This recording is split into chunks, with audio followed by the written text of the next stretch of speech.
আসসালামু আলাইকুম everyone and welcome to my channel Engspark learn English let the spark. আশা করি সবাই ভালো আছেন।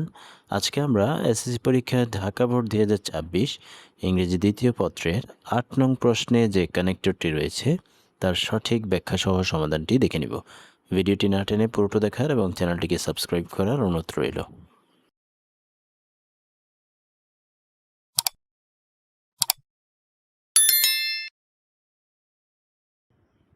কমপ্লিট দ্য প্যাসেজটি কমপ্লিট করো উইথ সুইটেবল কানেক্টরস, উপযুক্ত কানেক্টর বা সংযোগকারী শব্দ নিয়ে। কানেক্টরস অর্থ সংযোগকারী শব্দ। এটি সাধারণত একটি প্যাসেজের মধ্যে যৌক্তিক চলমানতা বজায় রাখার জন্য এই কানেক্টরগুলো ব্যবহার করা হয়। এখানে একটি প্যাসেজ দেওয়া আছে, সেই প্যাসেজে 5টি গ্যাপ রয়েছে। উক্ত গ্যাপগুলোতে আমাদেরকে যথাযথ কানেক্টরগুলো বসাতে হবে। প্রতিটি গ্যাপের জন্য 1 নম্বর করে মোট 5 নম্বর বরাদ্দ। সো আমরা সমাধানটি একটু দেখে নিব। কম্পিউটার ভাইরাস হলো টেরর, একটি আতঙ্ক, টু দ্য ইউজার্স ব্যবহারকারীদের নিকট, অফ কম্পিউটারের। এই কম্পিউটার ব্যবহারকারীদের নিকট কম্পিউটার ভাইরাস হচ্ছে একটি আতঙ্ক। Dash it is not biological virus, যদিও এটি একটি জৈবিক ভাইরাস নয়। এই যদিও ইংরেজি হচ্ছে দো অথবা অলদো। সো প্রথম গ্যাপে আমাদের আনসারটি হচ্ছে দো অথবা অলদো, যে কোনো একটি লিখলেই হবে। এখানে প্রথম অক্ষরটি আমাদেরকে বড় হাতের লিখতে হবে, যেহেতু বাক্যের প্রথম অক্ষর বড় হাতের হয়। এরপর ইট ডিস্টার্বস, এটি বাধাগ্রস্ত করে, দ্য প্লেইন অপারেশন, স্বাভাবিক কার্যক্রম, অফ এ কম্পিউটার, একটি কম্পিউটার।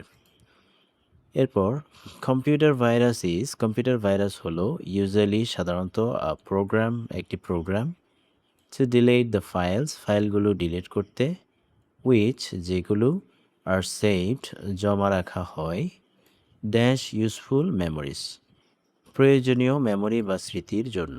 এর জন্য ইংরেজি হচ্ছে ফর। সো বি গ্যাপে আমাদের আনসারটি হচ্ছে ফর। এখানে আমরা ফরের পরিবর্তে অ্যাজ শব্দটিও নিতে পারি, কারণ।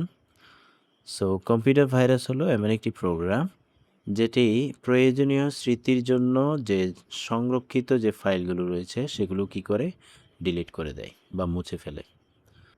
এরপর সামটাইমস মাঝে মাঝে দ্য ভাইরাসটি অ্যাটাক্স আক্রমণ করে, দ্য হার্ড ডিস্কে, ড্যাশ হার্মস ইট এবং এটিকে ক্ষতিগ্রস্ত করে। এবং ইংরেজি হচ্ছে অ্যান্ড। সো এখানে সি গ্যাপে আমাদের যে কানেক্টরটি বসবে সেটি হচ্ছে অ্যান্ড। মাঝে মাঝে ভাইরাসটি হার্ড ডিস্কে আক্রমণ করে এবং এটিকে ক্ষতিগ্রস্ত করে। এরপর ড্যাশ থিংস হ্যাপেন, যদি এমনটি ঘটে। যদি ইংরেজি হচ্ছে ইফ। এখানে আমরা ইফের পরিবর্তে চাইলে ওয়েন শব্দটিও ব্যবহার করতে পারি। ওয়েন থিংস হ্যাপেন, যখন এমনটি ঘটে, ড্যাশ নো অপারেশন, তারপর কোনো কাজই, ইজ পসিবল সম্ভব নয়, আফটার দি অ্যাটাক, এই আক্রমণের পরে।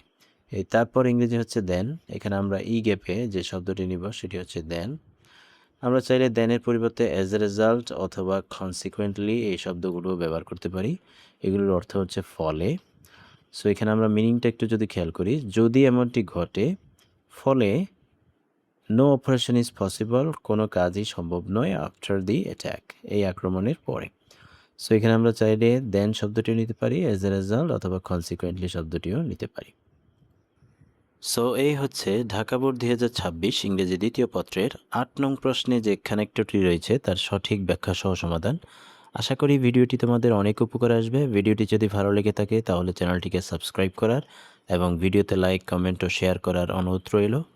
পরবর্তী ভিডিও দেখার আমন্ত্রণ জানিয়ে আজকের মতো এখানেই বিদায় নিচ্ছি। ধন্যবাদ সবাইকে। আসসালামু আলাইকুম।